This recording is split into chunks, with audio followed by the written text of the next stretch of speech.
اور جہاں تک بات یہ ہے کہ بین الاقوامی سطح پر پاکستان کو جو چیلنجز ہیں، جو معاملات مسائل ہیں، ان میں سب سے اہم ہمسایہ ممالک سے تعلقات کے مسائل آج سے 30-35 سال پہلے بھی تھے، آج بھی ہیں، نوعیت تھوڑی سی بدل گئی ہے اور معاملات مشکل ہیں۔ اقتصادی طور پر پاکستان کی مشکلات اب بھی جاری ہیں، اس وقت بھی پاکستان کا انحصار ایکسٹرنل سورسز پہ زیادہ ہے، اس میں انٹرنیشنل فائنینشیل انسٹیٹیوشنز کا سپورٹ اور رول ہے، پیسہ ہے، ملتا ہے پاکستان کو۔ دوسرا دوست ممالک ہیں۔ تیسرا جو اوورسیز پاکستانیز ہیں، جو پاکستانی ہمارے دنیا میں آباد ہیں، وہ بھی پاکستان کی مدد اس طرح کرتے ہیں کہ جب وہ جو ہے ریمیٹنسز اپنی فیملی کو یا اپنی ضروریات کے لیے یا انویسٹمنٹ کے لیے بھیجتے ہیں تو پاکستان کو، اسٹیٹ کو ایک ایڈوانٹیج مل جاتا ہے۔ تو اوورسیز پاکستانیز بھی پاکستان کے لیے ایک بہت بڑا ایسٹ جو ہے وہ بن جاتے ہیں۔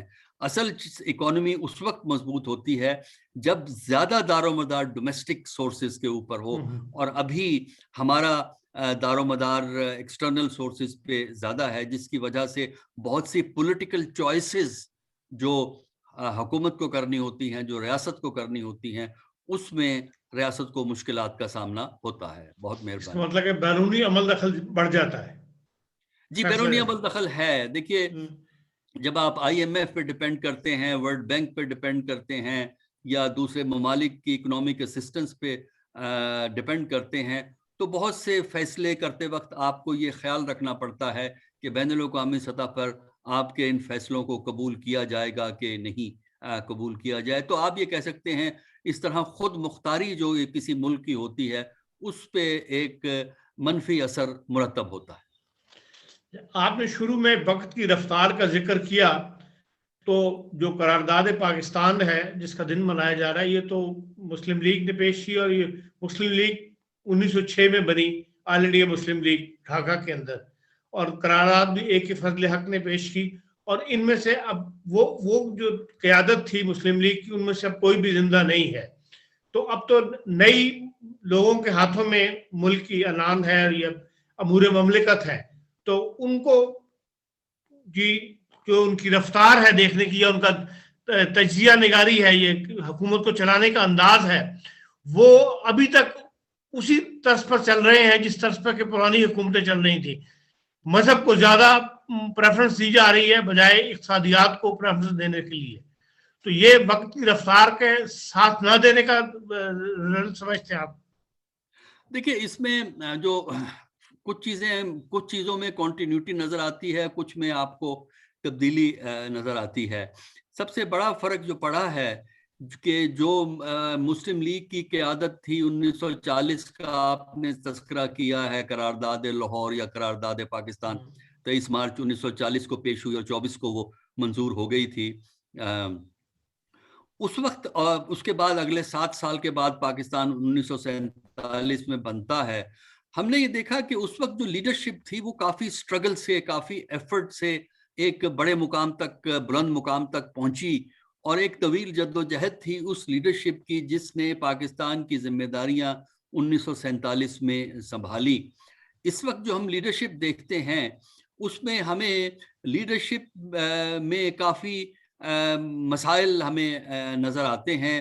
وہ لانگ سٹرگل اور ایفرٹ سے نیچے سے اوپر جانا وہ ہمیں اب ہم کم نظر آتا ہے۔ اس وقت پاکستان کے اندر جو لیڈرشپ ہے جو کہ کنٹرول کرتی ہے پاکستان کو، ان میں سے بیشتر لوگ وہ ہیں جو 1985 کے بعد جو ہیں سیاسی میدان میں آئے اور ایک خاص ملٹری گورنمنٹ کے تحفظ کے تحت ان کے کیریئر سٹارٹ ہوتے ہیں، اور یہ اس طویل سیاسی جد و جہد کے بعد اوپر نہیں پہنچے جو کہ ہمیں 47 کے زمانے میں یا ارلی 50s میں لیڈرشپ میں نظر آتا ہے۔ تو ایک تو یہ ہمیں وہ لیول نہیں نظر آتا، اور اس لیول کا فرق آپ اسمبلی کی ڈیبیٹس میں بھی دیکھ سکتے ہیں۔ 50s کی ڈیبیٹ جو تھی اور 50s کی جو لیڈرشپ کی ایفرٹ تھی اور آج کی لیڈرشپ کی ایفرٹ میں ہمیں بہت فرق نظر آتا ہے۔ جہاں تک مذہب کا تعلق ہے، مذہب کا تعلق اور استعمال تو پاکستان میں ہمیشہ سے رہا ہے، اور خاص کر جنرل ضیاء الحق کے زمانے سے اس وقت سے ریلیجس آرتھوڈاکسی کو اور انٹالرنس، ریلیجس انٹالرنس کو زیادہ ہمیں فروغ ملتا ہوا پاکستان کے اندر جو ہے وہ نظر آتا ہے، کیونکہ فرق صرف اتنا ہے ضیاء الحق میں اور پہلے دور میں کہ ضیاء الحق سے پہلے بھی پاکستان اسلام سے آئیڈینٹیفائی ہوتا تھا، لیکن ریاست جو تھی وہ بڑی حد تک جو ہمارے ریلیجس لیڈران تھے ان کے ہاں جو تصور تھا آرتھوڈاکسی کا اس سے کچھ نہ کچھ ڈسٹنس رکھتی تھی.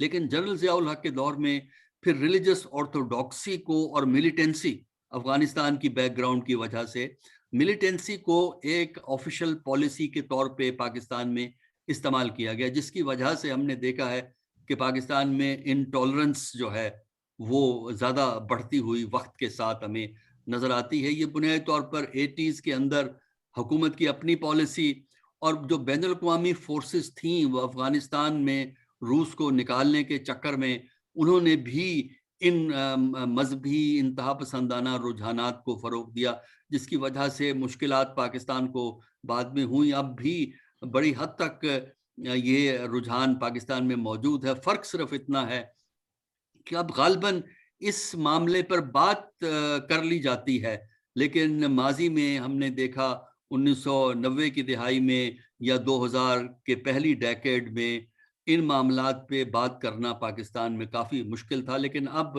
اگر آپ سچویشن تبدیل بھی نہ کر سکیں تب بھی بات کرنا یا ایشو ریز کرنا پچھلے 20 سال میں کچھ امپروو ہوا ہے. لیکن مذہب کے معاملے میں جذباتیت ہے. اس کی بنیادی وجہ یہ ہے کہ ہماری حکومتیں سیاسی طور پر کمزور حکومتیں ہیں، سیاسی جماعتیں کمزور ہیں، ان کے اندر اتنی کریج نہیں ہے کہ ایکسٹریمزم کے سامنے کھل کر کوئی سٹینڈ لیں. تو سیاسی مصلحت جو ہے وہ ہمیں زیادہ ڈومینیٹ کرتی ہے بنسبت اصول پسندی. دیکھیں جو 23 مارچ کو جو ہے وہ تو 3 دن کی کانفرنس تھی نا، 22، 23، 24 کو. اس میں جو 4 قراردادیں پیش کی گئیں، قرارداد پاکستان کے علاوہ بھی 3 قراردادیں پیش کی گئیں. لیکن اس موقع پر جو قائد اعظم نے 100 منٹ کی جو تقریر کی تھی اس کا اب ذکر یہاں پاکستان کی سوسائٹی میں نہیں کیا جاتا.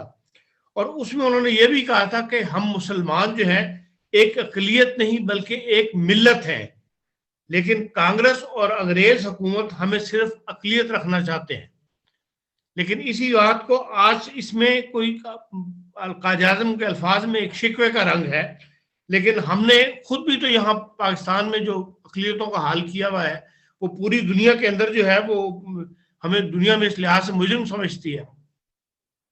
دیکھیے آپ نے درست کہا کہ جو لاہور میں مسلم لیگ کا اینول سیشن تھا 3 دن کا تھا، 22، 23 اور 24 مارچ 1940 کا، جس میں قرارداد پاکستان بھی پیش ہوئی، جس کو ہم قرارداد پاکستان کہتے ہیں، اور قراردادیں بھی منظور ہوئی. یہ بات آپ کی درست ہے کہ قائد اعظم کی جو تقریر تھی جس سے کہ سیشن اوپن ہوا تھا 22 مارچ کو، پھر قائد اعظم نے ایک کنکلوڈنگ سپیچ کی تھی 24 تاریخ کو جب آخری وائنڈ اپ ہو رہا تھا یہ سیشن. اور اس میں بالکل درست ہے کہ ان کی آرگومنٹ یہ نہیں تھی کہ ہم مسلمان مائنورٹی ہیں. انہوں نے کہا تھا مسلمان ایک قوم ہیں جن کا اپنا ایک ہسٹوریکل سویلائزیشنل تشخص ہے، اور اس تشخص کی حفاظت کے لیے اور اس کے علاوہ ان کے جو حقوق بنتے ہیں اور ان کے جو ہیں مفادات ہیں ان کے تحفظ کے لیے ایک سیپریٹ ہوم لینڈ کی انہوں نے جو ہے وہ بات کی ہے. اور اس کے علاوہ بعد میں جب یہ تصور زیادہ واضح طور پر اگلے 7 سال میں ابھرتا ہے تو وہاں پہ ان کے ہاں ایکویلٹی اور ہیومنزم قائد اعظم کے ہاں ہمیں کافی واضح طور پر نظر آتا ہے. ایکویلٹی کا تصور، ایکول سٹیزن شپ کا تصور، ٹالرنس کا تصور، کیونکہ وہ انسپائر تھے اسلام کے جو اصول تھے سوشل جسٹس کا، ایکویلٹی کا، ٹالرنس کا، ایک دوسرے کی مدد کرنے کا، ایک بہتر معاشرہ بنانے کا جو اصول تھے وہ ان کے ہاں ہمیں نظر آتے ہیں. ان کی جو تقریر لاہور کے جلسے میں تھی، اس کے بعد کے بیانات، پھر جو 11 اگست 1947 کو جو آپ کی کانسٹیٹیوئنٹ اسمبلی میں جو ان کی پہلی طویل تقریر ہے، اس سے پہلے مختصر سٹیٹمنٹ ہے ان کی، جو پہلی طویل تقریر ہے اس میں ایک ایسا معاشرہ بنانے کی بات کی گئی تھی جس میں تمام سٹیزنز، چاہے کچھ بھی اس کا مذہب ہو، تمام سٹیزنز جو ہیں، کچھ بھی سوچ ہو، رنگ ہو، ایتھنیسٹی ہو، گروپ ہو، ان سب کے باوجود ریاست جو ہے ایکول ٹریٹمنٹ دے گی۔ انفارچونیٹلی پاکستان میں اوور آل سوشل انجسٹس کی کمی ہے، لیکن اس کے ساتھ ساتھ جب سوشل انجسٹس کی اوور آل کمی ہو تو جو مائنورٹیز ہوتی ہیں، ریلیجس مائنورٹیز ہوتی ہیں، ان کے مسائل اور مشکلات میں ہمیشہ اضافہ ہو جاتا ہے۔ تو یہ ایک ایسا چیلنج ہے جسے ہم سب نے ڈیل کرنا ہے۔ اس کے اقتصادی پہلو بھی ہیں، سوشل اور پولیٹیکل پہلو بھی ہیں، تاکہ ہم ایک ایسا معاشرہ بنائیں جو کہ ایکویلٹی کو ایمفسائز کرے، سوشل جسٹس کو ایمفسائز کرے۔ یہ وہ چیلنج ہے جو ہمارے لیے ہے اور ہم سے اگلی جنریشن کے لیے بھی ہوگا۔ جو ہماری آزادی کی تحریک ہے، جس میں قرارداد لاہور یا قرارداد پاکستان بھی اس کا حصہ ہے، اس کے 7 سال کے بعد آزادی ملی، اور آزادی کے وقت جو قتل و غارت ہوا اس پر تو وقت کی دھول پڑنے کے ساتھ ساتھ اس کا ذکر اب اس طرح نہیں ہوتا، لیکن جو کشمیر کا مسئلہ ہے جو 47 میں موجود نہیں تھا، اس کے اوپر ابھی تک جو ہے دشمنی کی جو کہنا چاہیے دیواریں ہیں وہ پہاڑوں سے بھی اونچی ہو چکی ہیں۔ اس وقت جو صورتحال ہے کہ بھئی اسلام دعا تک آپس میں گفتگو کرنے کے لیے تیار نہیں، حالانکہ آزادی کی تحریک کے دوران کے بعد بھی کا جو زمانہ ہے اس میں آپ دیکھیں کہ نہرو صاحب بھی پاکستان کے ہائی کمیشن کے اجلاسات میں شریک ہو جاتے تھے، دعوت ناموں کے اوپر اٹینڈ کر لیتے تھے۔ اسی طرح یہ ہے کہ جو ریپبلک ڈے کی جو ان کی 26 جنوری کو جو پریڈ ہوتی ہے، جس میں وہ ہر سال دنیا سے کسی نہ کسی کو بلاتے ہیں، اس میں 1955 میں غلام محمد صاحب بھی شامل ہو گئے تھے ایز اے چیف گیسٹ کے۔ لیکن اب صورتحال جو ہے وہ دن بدن دشمنی میں بڑھ رہی ہے۔ اس کو کم کرنے کے لیے آپ کیا تجویز کرتے ہیں یا آپ کیا سمجھتے ہیں؟ دیکھیے، یہ بات تو درست ہے کہ ہندوستان پاکستان کے تعلقات بہت زیادہ ہمیں جو ہیں وہ خراب نظر آتے ہیں۔ 1947 اور پہلے 46 میں قتل و غارت ہوا ہے بنگال کی سائڈ پہ، بنگال میں نواکھلی کے علاقے میں، بہار کے علاقے میں، جو ہے ستمبر، اکتوبر، نومبر 1946 میں وہاں ہوا۔ پھر اس کے بعد ہم دیکھتے ہیں کہ آزادی کے وقت جو ناردرن انڈیا ہے، پنجاب، دونوں ایسٹ ویسٹ پنجاب، دلی اور یہ علاقوں میں یہ چیزیں ہمیں بہت زیادہ پاکستان، جو موجودہ پاکستان ہے اس میں بھی اور موجودہ ہندوستان میں بھی یہ اس قسم کے فسادات ہوئے۔ اس پہ کام ہو رہا ہے، اس پہ اچھی خاصی اب بکس آپ کو مل جاتی ہیں۔ باقی رہا جہاں تک ہندوستان پاکستان کے تعلقات کی بات ہے، دیکھیے ایک چیز جو ہمیں ذہن میں رکھنی چاہیے کہ 1965 تک تمام ایک دوسرے کے خلاف شکایات کے باوجود کشمیر کا مسئلہ موجود تھا۔ 1965 میں بھی 1947 اکتوبر سے شروع ہوتا ہے اور وہ پھر چلتا ہے۔ 1965 کی جنگ تک ہندوستان اور پاکستان کو ایک دوسرے پہ شکایات کے باوجود تعلقات میں ایک طرح کی بہتری موجود تھی، یعنی ہندوستان آنا جانا جو تھا ریلیٹیولی آسان تھا۔ یعنی آپ ہندوستان جانے کے لیے جو اگر آپ واگا سے جاتے ہیں تو لاہور کی لوکل ایڈمنسٹریشن آپ کو ایک اسپیشل پاس ایشو کر سکتی تھی جس سے ہندوستان جا سکتے تھے۔ لوگ جاتے تھے امرتسر، دلی جاتے رہتے تھے، ادھر سے لوگ آتے تھے۔ یہ 1965 تک ہوا ہے۔ 1965 کی جنگ کے بعد یہ سارے کے ساری جو ایک آسان تھا ٹریول کرنا ایک دوسرے کی طرف، اپنی گاڑی میں آپ جا سکتے تھے، وہ کارنی ڈی پساج حاصل کر کے ایک جو روٹین میں آپ ٹریول کر سکتے تھے۔ لیکن 1965 کے بعد ہم نے یہ دیکھا کہ ساری چیزیں، بلکہ اخبارات اور رسائل ہندوستان کے پاکستان میں اور پاکستان کے ہندوستان میں عام جاتے تھے۔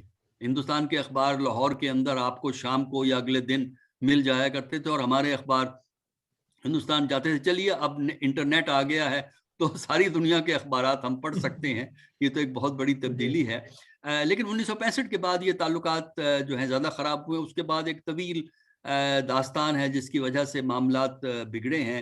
دونوں ملکوں کے انٹرسٹ میں ہے کہ دونوں میں ٹینشن کم ہو، کیونکہ